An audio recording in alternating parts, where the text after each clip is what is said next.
Hi, good morning to all of you. Yesterday I explained various important basic concepts in economics, which we will come across many times when we study or go through the various economic issues. In due course of time, for competitive examinations. Well, while preparing highest examinations like civil services, group 1 examinations, you should try to know and understand each and every concept very clearly, assuming that we know nothing. It is true, we may be knowing many things, but it is very important to learn each and every concepts in all subjects, which will be very useful for competitive examinations. And also, everyone should try to develop optimistic attitude. That means positive attitude should be developed rather than pessimistic attitude. You should not develop negative attitude. So this is also very important for various competitive examinations like civil services and group 1 examination. Today we shall see economic development before independence and various issues relating to the Indian economy, because in the syllabus there are specific issues, economic issues relating to the Indian economy. Let us see economic development before independence in India. Here, before independence, India was under the British rule for more than 200 years.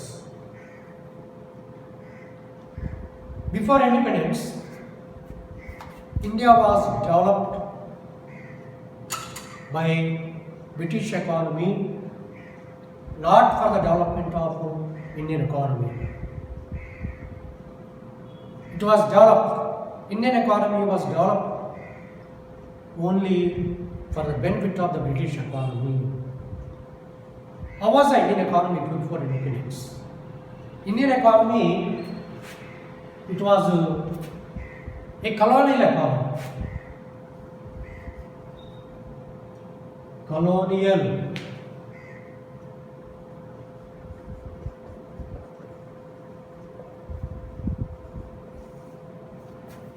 Indian economy was developed and treated before independence as a colonial economy. What does it mean? Colonial economy means the economy which was under the British rule and used for the supply of raw materials to the foreign country, that is British, and used as a market for the foreign goods. That means the goods which were produced in Britain. In that way, there are two important things regarding colonial economy. First important thing was various raw materials was supplied by India to the British. It was mainly used as the supplier of raw materials. And secondly, Indian economy was a main market for British goods.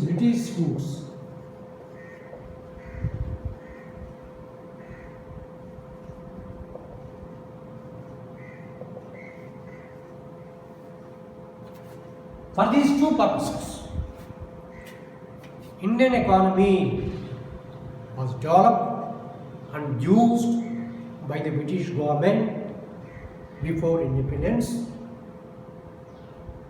British government did not take any initiative to develop Indian economy, like developing various industries, increasing production productivity in agriculture, and other economic developments.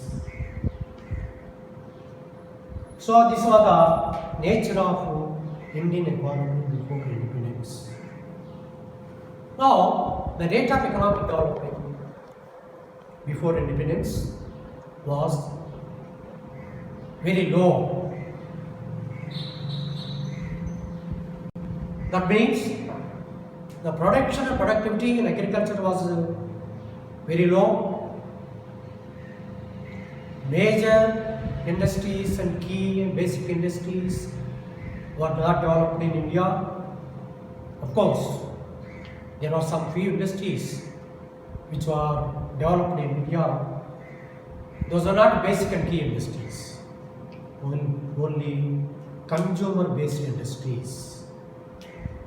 And also, foreign trade was not developed. Before independence, various raw materials were exported. There was an export surplus in India before independence. The export surplus was not used in India for the development of Indian economy. So in that way, the nature of Indian economy was there in India before independence. What are the nature of Indian economy? It was only a colonial economy. Now let us see what are the important aspects of Indian economy before independence. Take agriculture.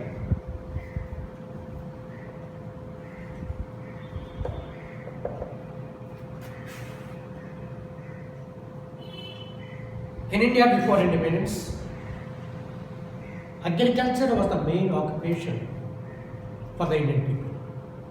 Around 80%, 85% of the people are depending on agriculture for their livelihood, because there were no industries, no other non-agricultural activities to provide employment opportunities to the Indian people. So they have to depend on agriculture for their livelihood. But agriculture, the British government did not take any initiative to increase production and productivity in agriculture. Of course, the various British government took some agricultural activities like construction of projects, mainly in 1850.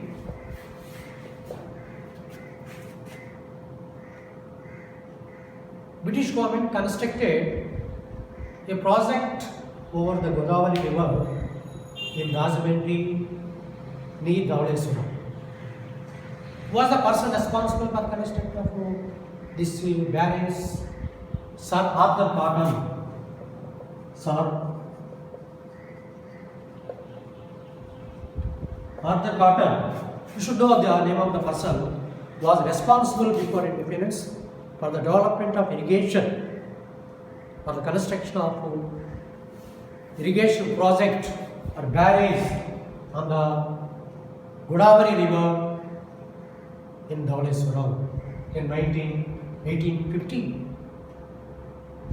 So, for what purpose the British government took initiative for this activity, for this development? The main intention was not to develop the agriculture in India. The main intention was not to increase productivity in agriculture in India. What was the motive behind? The colonial motive was there behind the construction of a project in Rajahmundry. Because before independence, the main source of income came through land revenue to the British government. It is to get more revenue. The land revenue was the main source. So before independence, there were various frequent floods drought took place. So many farmers failed to pay the land revenue which was to be paid to the British government. So the revenue was very low. So in that situation, British government suggested to construct this barrage over the river on the recommendation of Sir Arthur Carter. And also various activities were taken in view of promoting their imperial motive, colonial motive only, not for the development of Indian economy. Here regarding agriculture, we have to see here, as I told, the main source of land revenue, the main source of revenue to the British government was land revenue. In order to get the more and more income through land revenue, British government introduced 3 land revenue systems before independence in India. Here you should know what are the 3 land revenue systems. The first land revenue system is Zamindari system.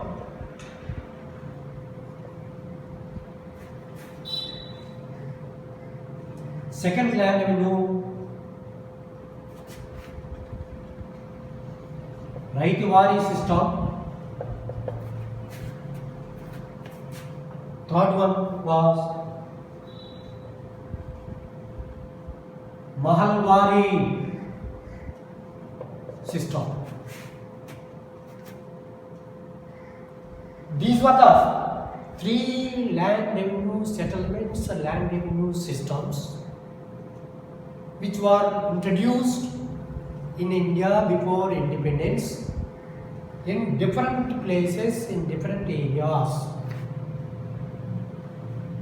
These were not introduced in all places. In some places or some provinces, Zamindari system was introduced. In some places, Raitwari system was introduced. In some places, Mahalwari system was introduced.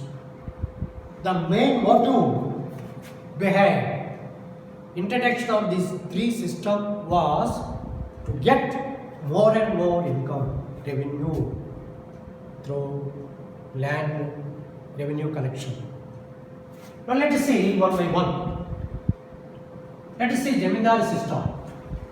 So here the Zamindari system was introduced during the time of Lord Cornwallis. The person was responsible for the introduction of Zamindari system was Lord Cornwallis.